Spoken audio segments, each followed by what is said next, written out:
जिज्ञासु मित्रों, बहुत बहुत अभिनंदन है। स्वागत है आप सभी का दिव्य सृजन में। प्रत्येक दिवस की भांति आज फिर हम यहाँ पर लाइव चर्चा का कार्यक्रम शुरू कर रहे हैं और आज इस लाइव चर्चा का जो विषय है, मोक्ष के बाद आत्मा परमात्मा मिल गए फिर जीव का क्या होता है। कल का ही प्रश्न है। कल की लाइव चर्चा में किसी महानुभाव ने यह प्रश्न किया है कि मोक्ष के बाद जब आत्मा परमात्मा मिल गए तो जीव का क्या होता है। चलिए, यह जो प्रश्न है, इस प्रश्न पर हम चिंतन करते हैं और इसको समझने का प्रयास करते हैं। प्रश्न और इसका उत्तर, शास्त्र अनुसार इसका उत्तर क्या है। अद्वैत मत के अनुसार, योग के अनुसार,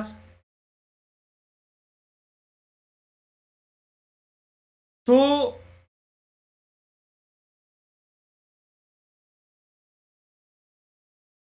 आत्मा और परमात्मा का मिलना, तो सबसे पहली बात तो यह है, आत्मा और परमात्मा का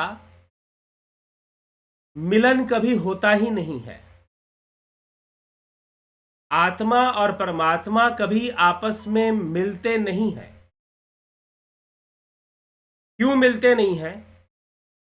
क्योंकि मिलन उनका होगा जिनका बिछुड़न है। मिलन उनका होगा जिनका बिछुड़न है। जो बिछुड़े हुए हैं वही तो मिलेंगे ना। और जो कभी बिछुड़े ही नहीं वो भला मिलेंगे क्यों? तो जरा विवेक से विचार कीजिए।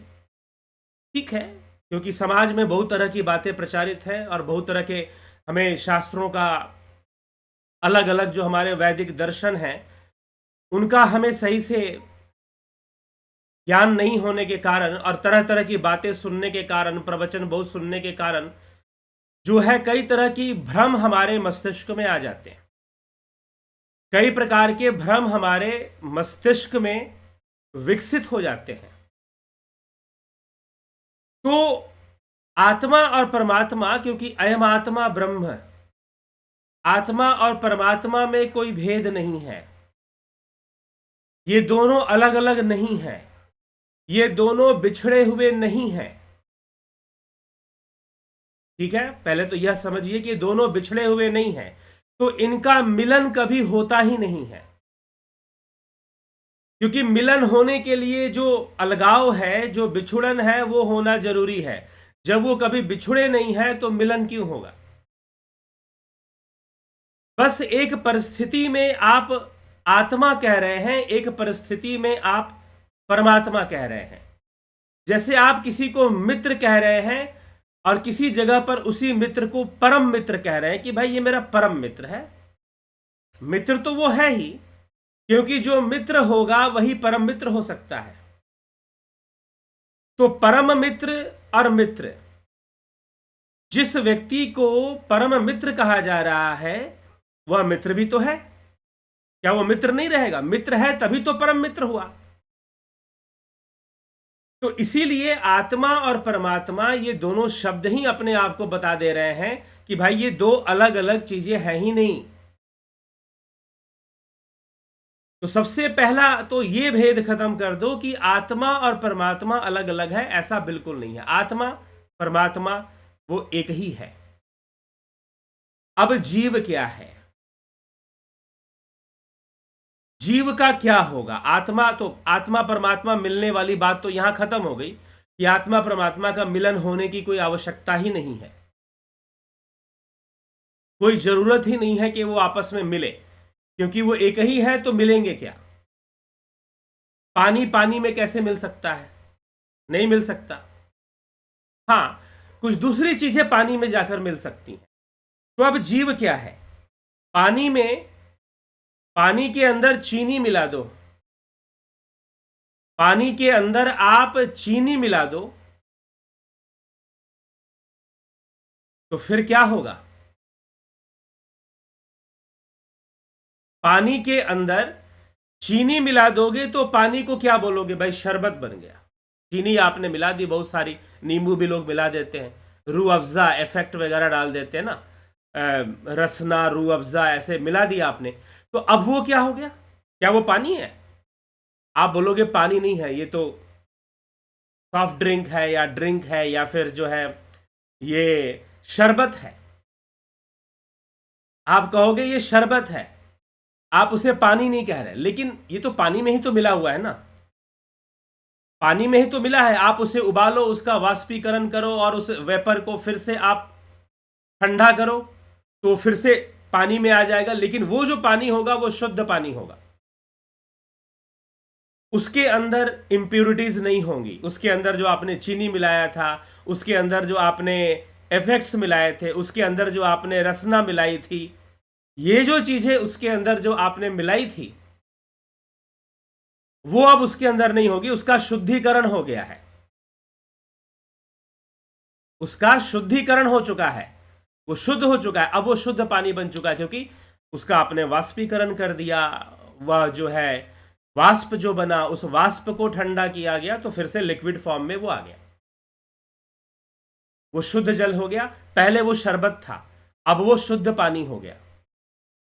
पहले वो शरबत था, उस शरबत का आधार भी पानी था, बिना पानी के शरबत तो बनेगा नहीं। पहले आपको पीने वाला पानी चाहिए, पेय जल चाहिए, उस जल में ही आप चीनी मिलाओगे और कुछ नींबू मिलाना है और क्या मिलाना है, आप शरबत बनाओगे, आप ड्रिंक बना दोगे, तो उसको आप कहोगे शरबत, उसे आप पानी नहीं कहोगे। उसी प्रकार से यह आत्मा से युक्त प्रकृति की जो विषमता है, प्रकृति की जो त्रिगुणी विषमता है, तीन गुणों की विषमता से सृष्टि होती है। प्रकृति की जो त्रिगुणी विषमता है, तो उस विषमता से सृष्टि होती है। तो वह जो सृष्टि हो रही है, अब वो जो सृष्टि हुई उसमें उसमें जो चीजें बनी, वहां पर आधार किसका है? उस पानी का ही है, मतलब आत्मा का ही है। यहां पर पानी आत्मा है, तो उस आत्मा का ही आधार बना हुआ है और उसी का आधार लेकर ये सारी क्रिया चल रही है। यद्यपि वो आत्मा अकर्ता है, लेकिन उसकी अध्यक्षता में वो अधिष्ठाता है। पुरुष की चर्चा, पुरुष की व्याख्या सांख्य दर्शन में किस प्रकार से होती है? पुरुष की व्याख्या सांख्य दर्शन में किस प्रकार से होती है, किस तरह से होती है, यह हम देख सकते हैं। तो पुरुष की जो व्याख्या है सांख्य दर्शन में, सांख्य शास्त्र में, वह इसी प्रकार से है कि पुरुष तत्व अधिष्ठाता है। तो पुरुष तत्व जो अधिष्ठाता है वह अध्यक्ष है, वह तो फिर जो है वह पुरुष इस प्रकृति के साथ संसर्गित होकर, संसर्गित होने का मतलब भी यहां पर लोग कुछ और समझ लेते हैं। एक सिंक्रोनाइजेशन होता है और उसके तहत वो रहते हुए भी वह इस दृष्टा भाव से रहते हुए भी वह इससे अलग होता है। इसलिए योग सूत्र का, पतंजलि योग सूत्र में महर्षि पतंजलि ने एक विशेष बात बताई है, एक विशेष बात कही है, और वो विशेष बात ये कही है कि विवेक ख्याति क्या है? विवेक क्या है? विवेक है आपको पुरुष और प्रकृति का ज्ञान ही विवेक है। पुरुष और प्रकृति की भिन्नता का ज्ञान कि पुरुष क्या है और प्रकृति क्या है, ये दो अलग अलग चीजें हैं। तो पुरुष वह आत्मा, पुरुष को आत्मा कहा गया है, पुरुष को आत्मा कहा गया है। तो वह जो चैतन्य है, पुरुष को चैतन्य कहा गया है, पुरुष को निष्क्रिय कहा गया है सांख्य सूत्र में। प्रकृति सक्रिय है, प्रकृति जड़ है लेकिन सक्रिय है। पुरुष चैतन्य है लेकिन निष्क्रिय है, वो करता नहीं है, वो कुछ किसी क्रिया में लिप्त नहीं होता है। ये दोनों ही अलग अलग हैं, इनका विवेक ज्ञान होना, इनकी भिन्नता का सही सही ज्ञान होना, अनुभव होना, यह विवेक की ख्याति है। इससे विवेक प्रकट होता है, इसको विवेक कहा गया है। विवेकी वही है जो इस विषय को अच्छे से समझता है। लेकिन जब इनका संयोग बना रहता है, एक संयोग है जिसमें कि ये दोनों एक साथ दिखाई देते हैं, एक साथ न होते हुए भी, एक साथ ना होते हुए भी एक साथ प्रतीत होते हैं, और वह प्रतीति एक भ्रम पैदा करती है। वह जो प्रकृति है वह जो और पुरुष है, इनका एक संयोग है, इनकी एक अवस्था में, एक संयोग में ये एक ही दिखाई देते हैं। साधारण मनुष्य की बुद्धि से यह समझना मुश्किल होता है कि पुरुष चैतन्य अलग है और यह प्रकृति जो जड़ है यह अलग है। इसका ज्ञान नहीं होता। इन दोनों का एक भ्रम पैदा होता है, और यह जो भ्रम है वह जीव है। उस भ्रम को ही जीव कहा जा रहा है। प्रकृति पुरुष के संयोग, यद्यपि उनका कोई मिलन नहीं है, प्रकृति पुरुष में कभी नहीं मिलता, पुरुष प्रकृति में, प्रकृति पुरुष में नहीं मिलती, पुरुष प्रकृति में कभी मिक्स नहीं होता, मिक्सिंग इनकी कभी नहीं होती है, ये अलग रहते हैं। लेकिन एक अवस्था है जहां पर दोनों का संयोग है, और उस संयोग की अवस्था में जीव निर्मित होता है, जीव परिभाषित होता है। तो यहां पर पुरुष का दृष्टा भाव माना गया है, और दृष्टा भाव ही बंधन का कारण है। तो परवश जीव परवश है, जीव बंधन में है। परवश जीव बंधन में है।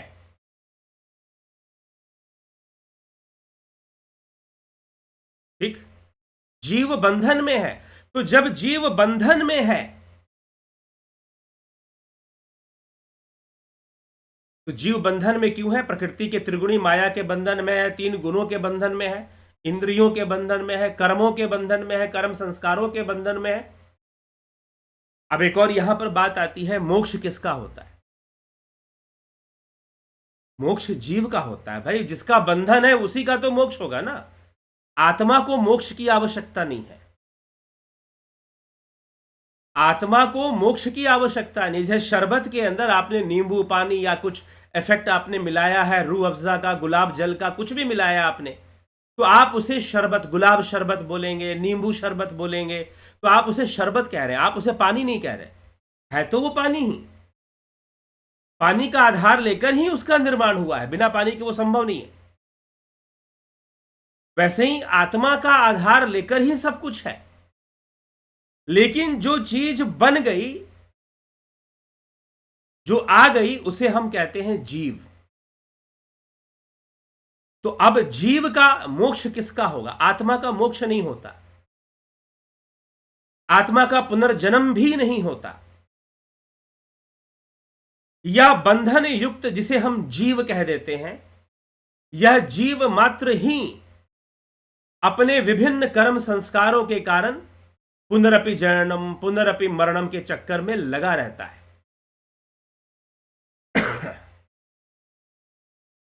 ठीक, पुनरपि जननम और पुनरपि मरणम के चक्कर में वो लगा रहता है। तो ये जीव की गति है, जीव परवश है। हां, मृत्यु तो स्थूल देह की होती है, मृत्यु के समय स्थूल देह नष्ट होता है, इसका त्याग होता है। जीव भी नष्ट नहीं होता, इस कारण से जीव को भी अविनाशी कहा गया है, क्योंकि जीव मृत्यु के समय नष्ट नहीं होता, इसलिए जीव को भी अविनाशी कह दिया गया है। तो जीव पुनर्जन्म को प्राप्त होता है, जीव का बंधन है, जीव कर्म संस्कारों में लिप्त है, जीव बार बार घूम रहा है इस काल चक्र में, है चक्रवत विधि की गति, ऊपर कभी नीचे, कभी सुख दुख न रहते सम, कभी आते कभी जाते कभी। तो जीव की ये सारी गतियां हैं, जीव की ये सारी स्थितियां हैं। जीव वो शरबत है, आत्मा वह शुद्ध जल है। जब वो शरबत के रूप में जो पानी है हम उसे आत्मा कह देंगे, जब वो शुद्ध हो जाएगा योग की प्रक्रिया से शुद्ध रूप में हम उसे परमात्मा कह देंगे। बस इतना ही फर्क है।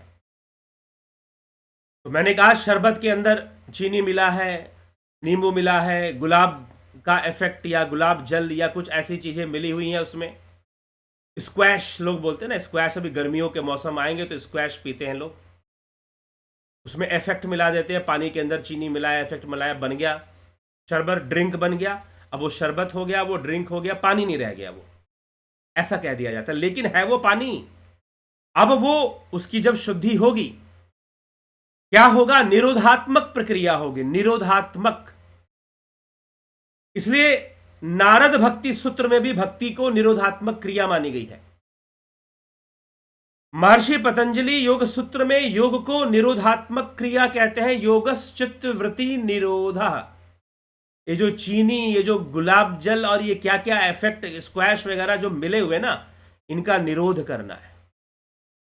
ये बहुत तरह के विचार, बहुत तरह के संस्कार, ये बहुत तरह के लोभ मोह काम क्रोध अहंकार और 3 गुण, सतोगुण रजोगुण तमोगुण, इनसे विकसित पंच विकार, मन, पंच तन्मात्राएं, पंचभूत, इन सब का जो आवरण है, इन सब ने जो आत्मा का जो पानी, अब कहते ना जब बहुत प्यास लगी हो तो आप शरबत सीधा नहीं पियोगे, आप कहोगे कि भाई पानी पिलाओ।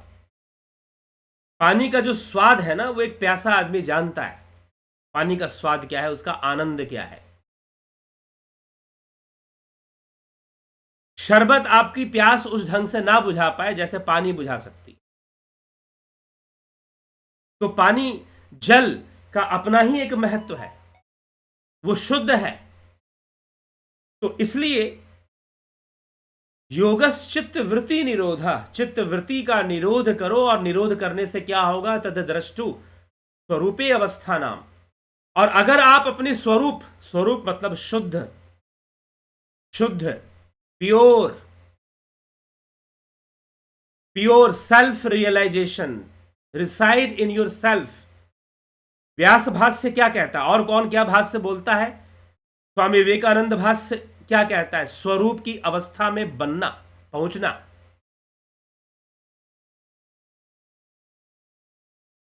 ठीक है, स्वरूप की अवस्था में रहना, स्वरूप की अवस्था में स्थित होना।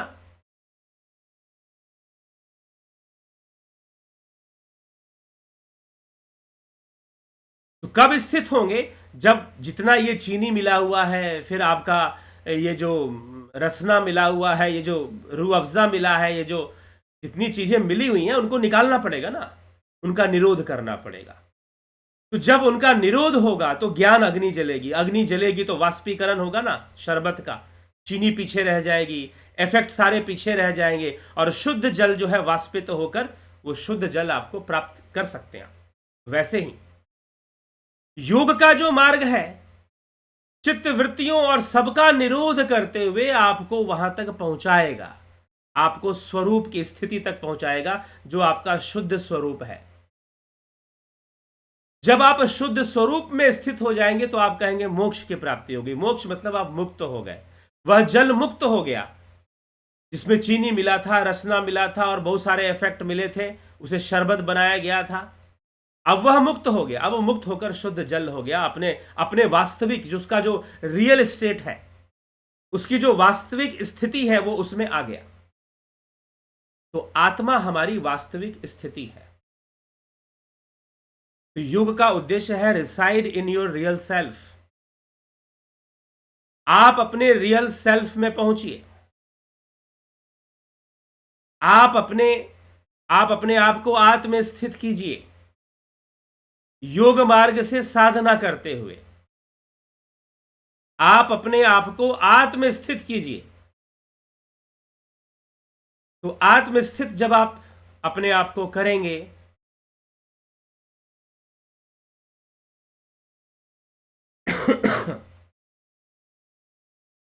तो आप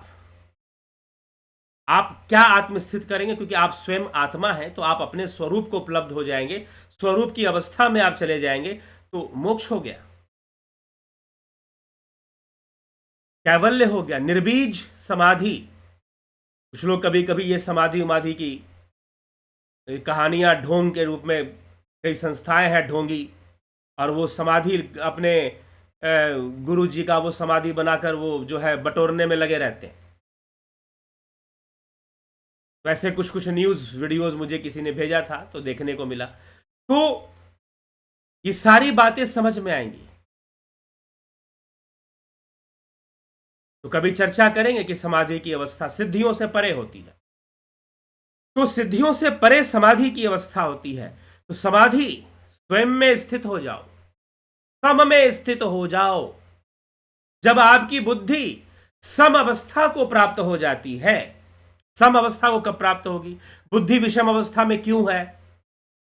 बुद्धि विषम अवस्था में क्यों है? बुद्धि विषम अवस्था में क्यों है? त्रिगुणी माया के कारण है। प्रकृति के 3 गुणों की विषमता से जो प्रथम तत्व प्रकट होता है उसे महत तत्व कहते हैं, उसे बुद्धि कहते हैं। तो विषमता से बुद्धि प्रकट होती है और जैसे ही सम अवस्था को प्राप्त हो जाएगी बुद्धि का लय हो जाएगा और समाधि हो जाएगी। तो समाधि के माध्यम से योगी अपने स्वरूप में जाकर स्थित हो जाते हैं, वो कैवल्य को प्राप्त हो जाते हैं। जिनको संस्थाएं, जिनको इंस्टीट्यूशन चलाना है, इसलिए स्वामी विवेकानंद ने इंस्टीट्यूशनलिज्म का बहुत बड़ा खंडन किया था। आध्यात्मिक मार्ग में बहुत बड़ी बाधा होती है। तो इसीलिए जो है हमें चित्तवृत्ति निरोध के मार्ग पर चलना पड़ेगा। जब हम चित्तवृत्ति निरोध के मार्ग पर चलेंगे तो शुद्ध हो जाएंगे, अपने स्वरूप को प्राप्त हो जाएंगे और वो जो स्वरूप की प्राप्ति होगी वही मोक्ष है। आप अपने वास्तविक रूप में आ जाओ। जितनी उपाधियां हैं, इसको महर्षि पतंजलि ने उपाधियां बोली है। वेस्टर्न फिलोसोफर एक हुआ है जो है एडमंड हसरल, जो फेनोमेनोलॉजी ऑफ एडमंड हसरल की बात होती है, वहां पर बायसनेस की बात की गई है कि हमें जितनी भी बायसनेस है वो रिमूव करनी चाहिए। रिडक्शन थ्योरी दिया था एडमंड हसरल ने अपने फेनोमेनोलॉजी में।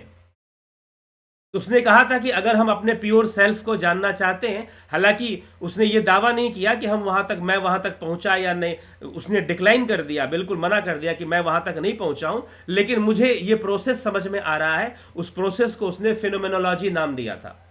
उसने कहा था कि जितनी बायसनेस है आप उसको रिड्यूस करो, खत्म करो।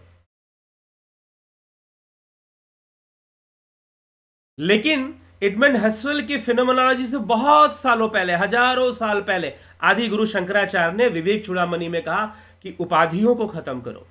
तुम मनुष्य हो यह भी उपाधि है, तुम शिष्य हो यह भी उपाधि है, तुम गुरु हो यह भी उपाधि है, तुम माता पिता कुछ कुछ तुम हो, वो सब के सब उपाधियों के अंतर्गत है। आप धीरे धीरे अपनी साधना से उन उपाधियों का निरोध करो तो तुम अपने शुद्ध स्वरूप में पहुंच जाओगे। तुम अपने स्वरूप की उपलब्धि कर लोगे, तुम आत्मा की उपलब्धि कर लोगे, तुम आत्म स्थित हो जाओगे। तो जीव का क्या होगा? जीव का लय होगा। जीव का लय होगा। नदी का पानी, समंदर का पानी, पानी तो पानी, पानी पानी में ही रहा, लेकिन नदी का लय हो गया। ठीक है, नदी का लय हो गया। पानी तो वो तत्व है, तो वो तत्व तो तत्व में ही रहेगा, उसका कुछ नहीं होने वाला, वो तो जैसे है वैसे है। इसलिए आत्मा, आत्मा स्वरूप है। आत्म स्थित हो जाना, आत्मलीन और फिर ब्रह्मलीन।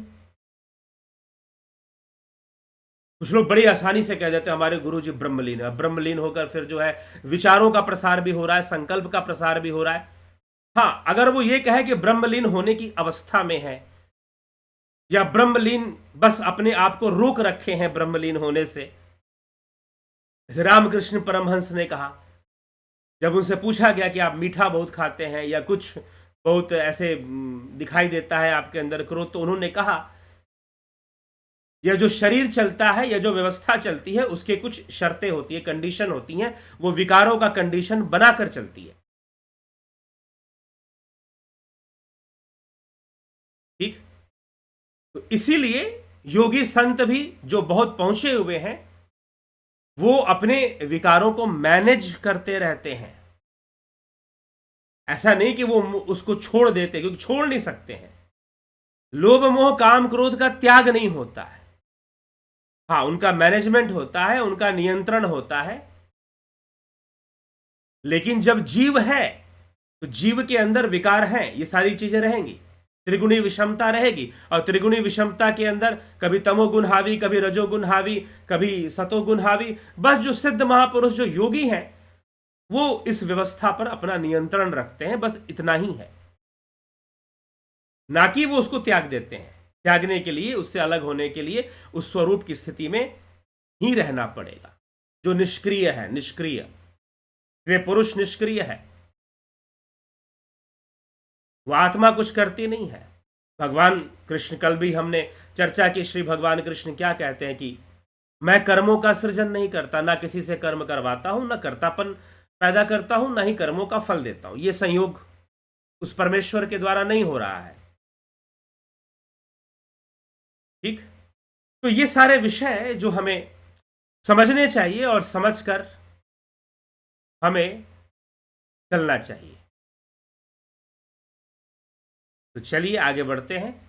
आगे बहुत सारे विषयों पर हम चर्चा करते रहेंगे। तो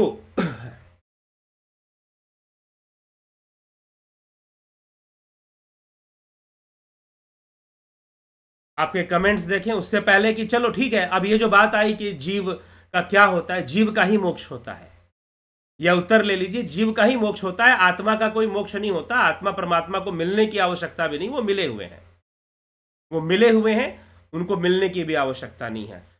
तो आगे अगर हाँ, अब ये प्रोसेस योग के मार्ग से है और इसीलिए ये ध्यान योग का मार्ग है। ये ऑफलाइन कार्यक्रम नवी मुंबई में है, आप इसे लाभ उठाना चाहते हैं, आप इसका लाभ जरूर उठाइए।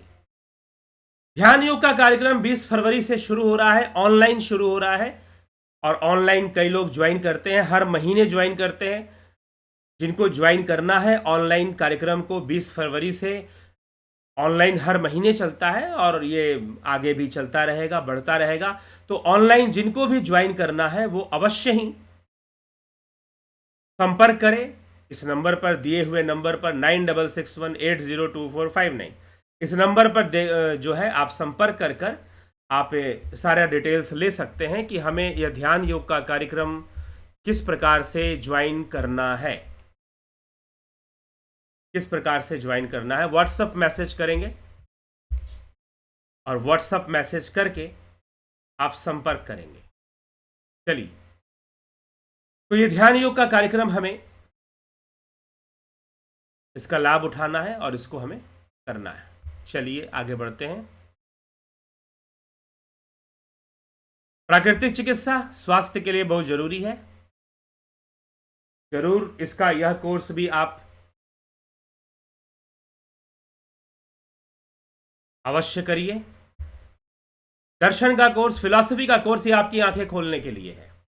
वैदिक दर्शन, भारतीय दर्शन, बौद्ध दर्शन, जैन दर्शन और साथ में वेस्टर्न फिलॉसफी, पाश्चात्य दर्शन, इन सब की चर्चा इस कोर्स के अंतर्गत है। एक तुलनात्मक अध्ययन है, आप जरूर इसका लाभ उठाइए। आंखें खोलने वाली यह विषय है ये, ठीक है। और आगे आपको, आप किसी भी प्रकार की एस्ट्रोलॉजिकल एनालिसिस या लाइफ काउंसलिंग चाहते हैं, उसके लिए आप संपर्क कर सकते हैं।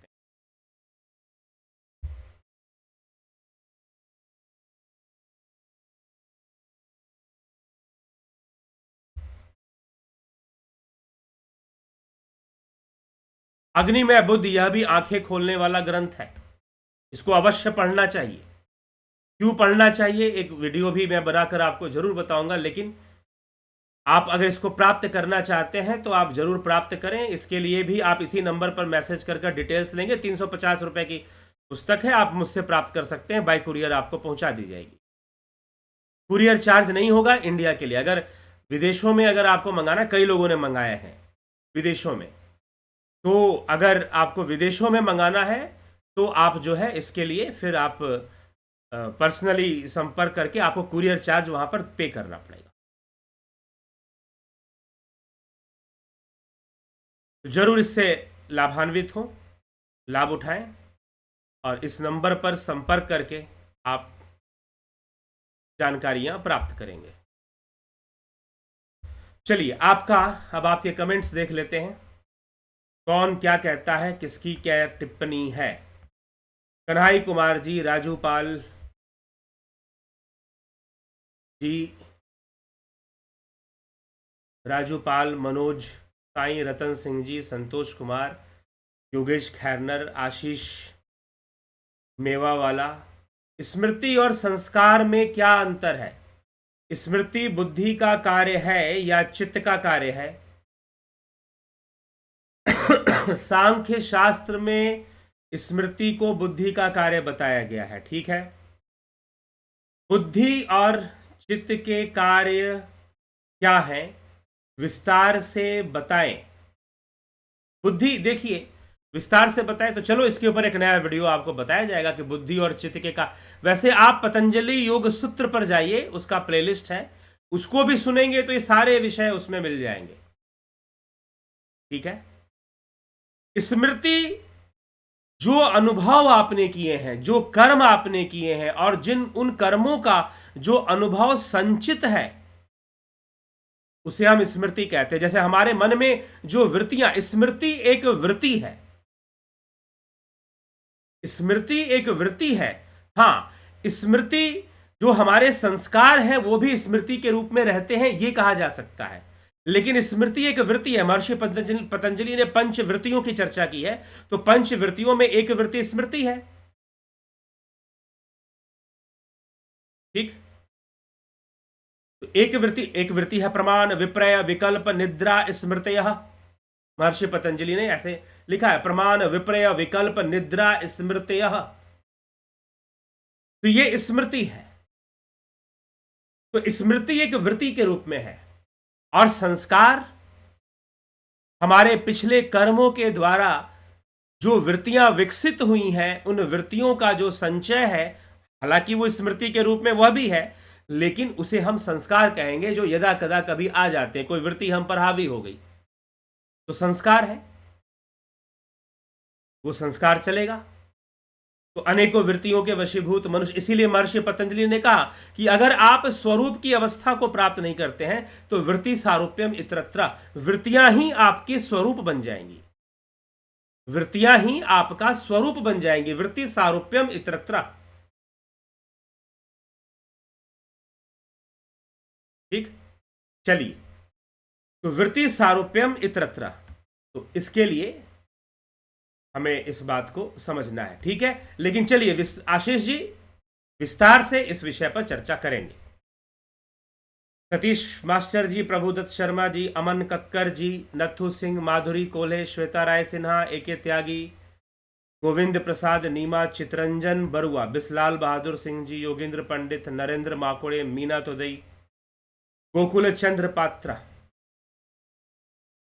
परमात्मा और जीव एक है या प्रायवाची? प्रायवाची नहीं है जी, आत्मा परमात्मा एक है, बस उसको अलंकृत कर दिया गया है। परमात्मा शब्द, परम शब्द को जोड़ दिया गया है, जैसे मित्र और परम मित्र कह देते हैं, ठीक। जैसे कि पानी शरबत में भी है, मूल रूप से पानी ही अधिक है उसमें, लेकिन फिर भी आप उसको शरबत कहते हो, वैसे ही आप जीव कह देते हो। इसलिए जीवो ब्रह्म बना परा, जीव भी ब्रह्म से परे नहीं है, लेकिन भावनात्मक रूप से जीव अलग है, भावनात्मक रूप से जीव अलग है, तो इसलिए जीव पर्यायवाची नहीं है। हां, आत्मा परमात्मा को एक हम कहेंगे, पर्यायवाची कहने के बजाय हम ये कहेंगे कि परमात्मा जो है, परमात्मा में उपसर्ग जोड़ दिया गया है, आत्मा में परम उपसर्ग जोड़ के परमात्मा बन गया है,